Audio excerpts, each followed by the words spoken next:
முல்லைத்தீவு முதற்கொண்டு காங்கேசன் வரைக்குமான கடற்தொழிலாளர்களுடைய பிரச்சனை. இது காலகாலமாக நாங்கள் கச்சேரியில கொண்டு வந்து மகஜர் கொடுக்கிறதும், இது இந்த மகஜர் காலவதியாகி போறதும் இது எங்களுக்கு வழக்கப்பட்டதாக போயிட்டு. ஆனால் இந்த முறையாவது இந்த அரசாங்கம், இந்த ஜனாதிபதி, இந்த கடற்தொழில் அமைச்சர் எங்களுக்கான முடிவை விரைவாக எடுத்துட்டோம். இன்றைக்கு விவசாயம் முற்றுமுழுதாக புயலாலே அழிக்கப்பட்டு விட்டது. எங்கள்கிட்ட இருக்கிற ஒரே ஒரு வாழ்வாதாரம் கடற்தொழில் மட்டும்தான். இந்த கடலால தான் எங்களை நாட்டை கட்டி எழுப்ப போறோம் நாங்கள்.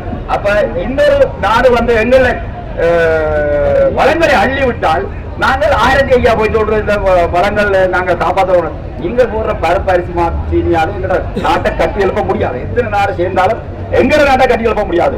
அவனவன் வீட்டுக்கு அவனவன் தான் சொந்தக்காரன். அது மாதிரி எங்கள கடலுக்கு எங்கள மீனவர் தான் சொந்தக்காரன். அதுல எந்த மாற்று கருத்தும் இல்லை. ஆனால்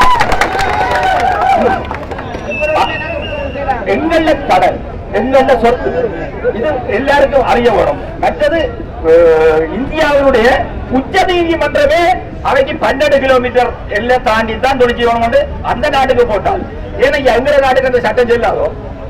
எங்களுக்கு இடையில இருந்து 12 கடற்மையிலுக்கு அங்கால நீங்கள் தொழிலை செய்யுங்க. ஏன் நீங்கள் எங்களுடைய எல்லைக்குள்ள வாரீங்க?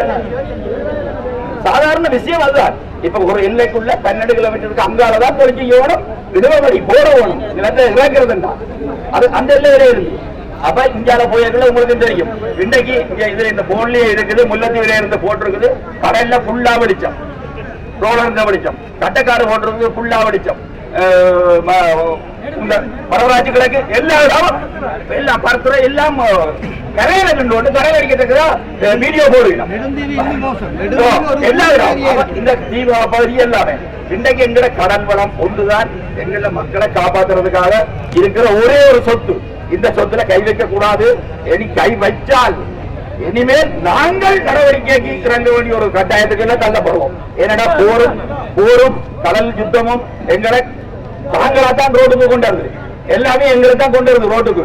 ஆனால் நாங்கள் கடலுக்கு இறங்க கூடாதுன்றத எங்களுடைய அமைச்சர்கள், எங்களுடைய நாட்டு ஜனாதிபதி எல்லாருமே சேர்ந்து எங்கள மக்களை காப்பாற்ற வேணும். நாங்களும் எங்களுடைய நாட்டை காப்பாற்ற வேணும்ன்றதுக்காக நாங்க சொல்லிக் கொள்றோம்.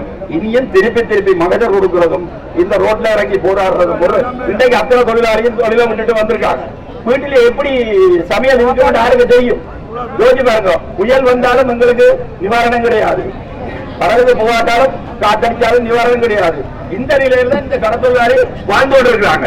அப்ப இந்த கடற்தொழிலாளி இந்த பிரச்சனை கண்டிப்பாக எல்லாருக்கும் தெரிய வேணும், எல்லா நாட்டுக்கும் தெரிய வேணும்.